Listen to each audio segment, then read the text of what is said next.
Good morning, everybody. How are you doing? Welcome back. Hope you enjoyed your extra long weekend. And today we're going to be working and talking about selling. And selling is going to take us through pretty much the rest of the year. So we're going to dive right in, and I think it's pretty interesting. Selling is in the middle of this pretty big change right now in life. And for the longest time, you had a lot of stores where everyone went into that store, and if you needed to get it, you had to go into town to get it. And that has since changed. We are now kind of in this world where I use my phone, I use my computer, I look up all kinds of information and do all types of research, and I figure out what I need or what I want, and I can go ahead and make that purchase that easily. But sales is all about convincing people to take an action, and that's really what all about marketing is. So, as we go through this, remember the time you tried to convince someone to do something, and for me, it's sometimes it's convincing you guys to do work and participate in class and be attentive. For you guys, I bet a lot of it is revolving around what you've had to try and convince mom and dad to let you do. When I was your age, juniors and seniors, it was letting me stay out late or go to various places or go out of town with friends, things that my parents weren't always comfortable with. And now, as an adult, I'm getting it from the other direction, where now I notice that my kids are trying to get me to do something. Even if it's the littlest thing, like going out to Five Guys in the middle of the week, they're always trying to convince me to do something.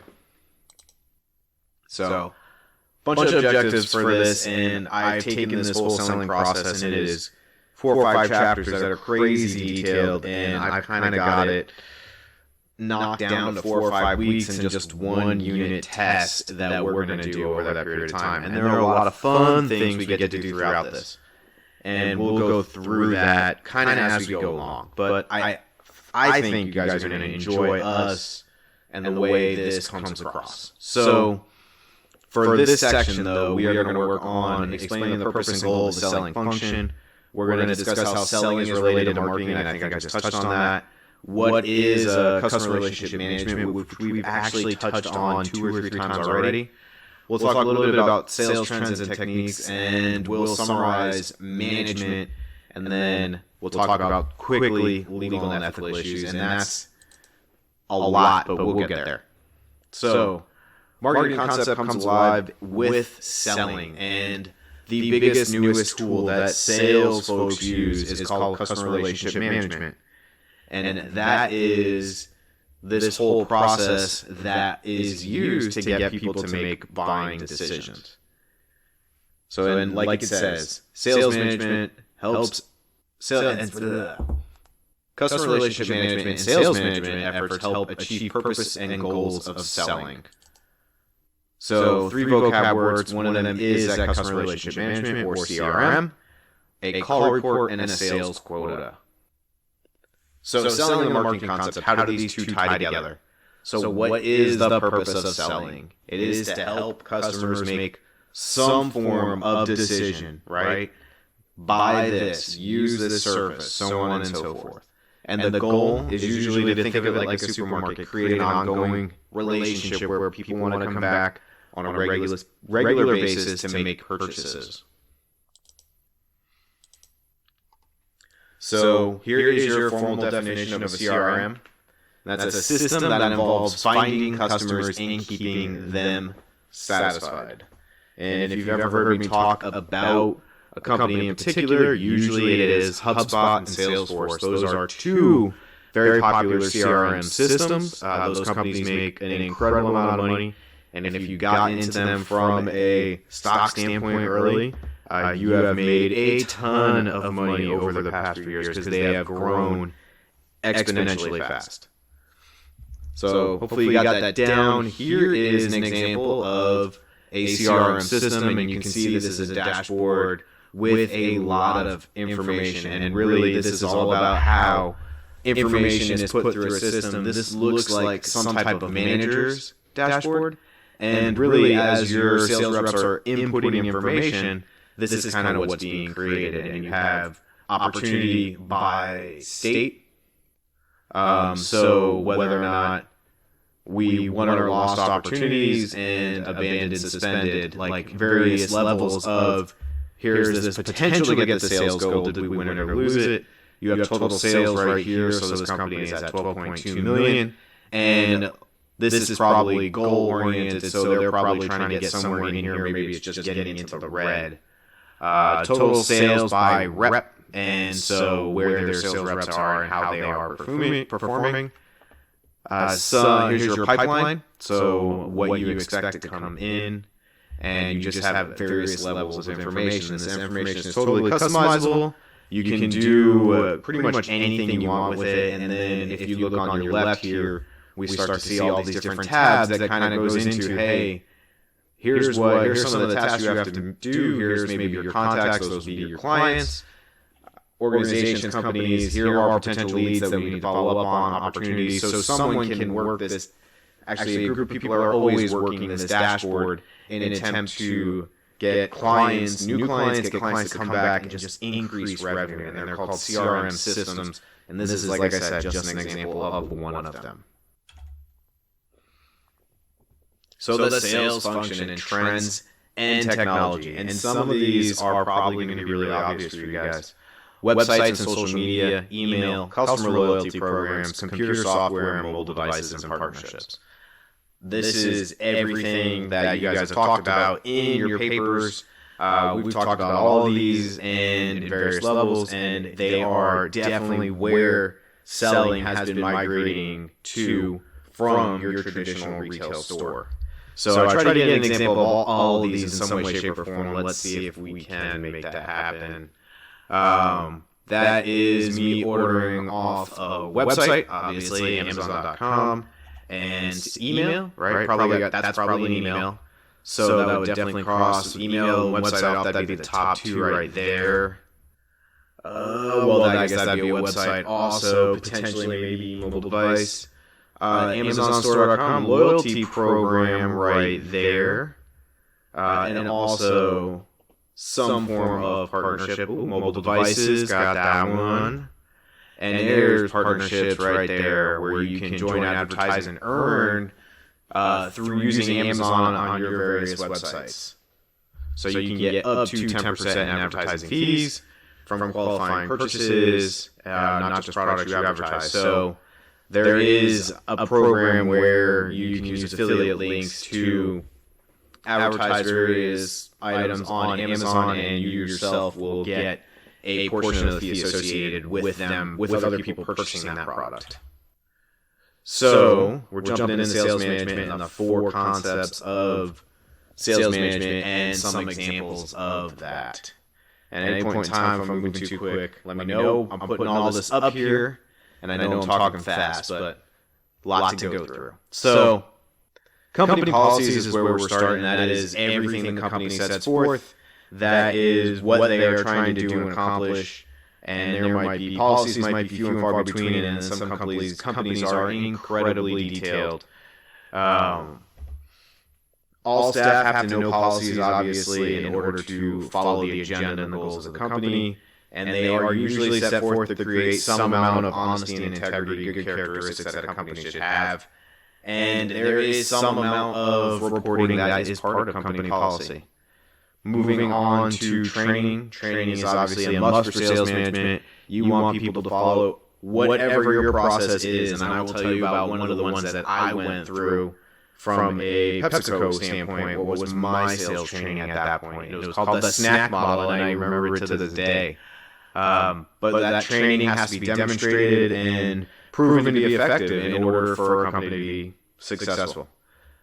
Then you're talking about some kind of payment, and that is in the form of compensation. That might be sales quotas, that might be you just get salary and your job is to grow the business, or there's some kind of incentive program for you to sell, and that would be some form of commission. And then you have other jobs that are just commission, like a real estate agent.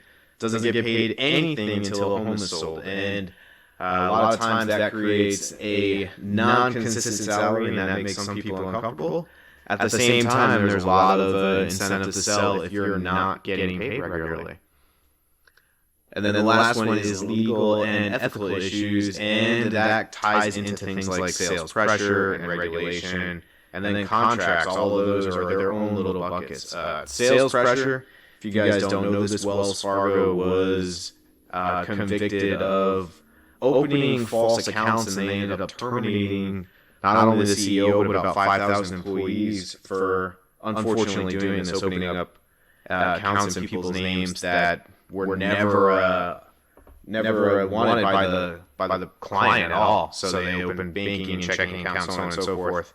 And that was because of sales pressure, because they felt as though they would lose their job if they didn't take this, what I think is a crazy step. It's an integrity step at that point, in order to kind of save their jobs. Then there are regulations, right? There are regulations for selling and using appropriate language and not false advertising, and keeping in mind of things like discrimination, or illegal discrimination, I should say. And then you have sales contracts, and those are contracts where when I buy something, every time I purchase something, we're creating a contract that says, hey, I bought this for this good or service, and it must be allowed to happen, so on and so forth. Or we have a breach of contract, but those are all legal and ethical issues. How is sales and the process of selling connected to marketing? So kind of going a step back. This would be a good time to take a quick break, answer this question, and then we'll keep rolling. All right, and we're back. Let's keep going. So examples of illegal and ethical behavior. Hard sell tactics are kind of what it was somewhat what Wells Fargo did, and in the fact that they said, hey, not only do you need one checking account, you need 3 or 4. And they kind of forced the hand, and they made it happen whether or not the customer acknowledged it or knew about it. Part of selling is you do not make promises you cannot keep.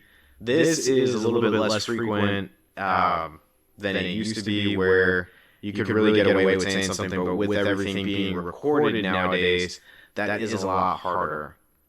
And then purchase orders, sales orders, those are technically legal documents, and that they have to be followed. I mean, it's a contract that, hey, I am buying this from you, I'm giving you money, you're giving me the product, and we have a binding agreement. And then all laws in sales must be followed. And some of the laws, we've talked about loss leaders before, and these laws and regulations can change dramatically from state to state. One example I remember off the bat is Massachusetts and the city of Boston did not allow happy hours. And that had to do with the way they framed their laws, where if you were going to have a sale, it needed to last for a week or longer. You couldn't have a sale last for an hour in the city of Boston. So I always thought that was interesting, but just how laws can be very different based on your locality. So I'll keep going. All right, 2 formal definitions, and I think my animations were backwards there. But sales management, sales personnel may be required to complete call reports each time they visit a customer. So a call report in this context is not necessarily a phone call, it is the actual visit. They call that a call.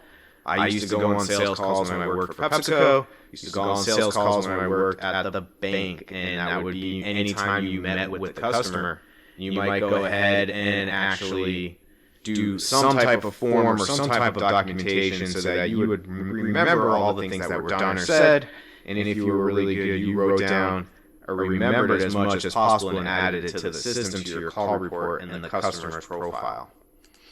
So in your formal definition, it's a report that documents the sales rep's visit with the customer, includes the purpose and outcome of that visit. Sometimes you make calls to sell something, sometimes you make calls to check up on someone, see how service is going, if there's anything else that can be done, so on and so forth. And then the other one is a sales quota, and this is a dollar unit sales goal set for the sales staff to achieve in a specified period of time. So when I worked at PepsiCo, I had a quarterly sales goal that I had to meet, and then an annual one. And my bonus, my incentives were based off of that. I had a salary plus incentive.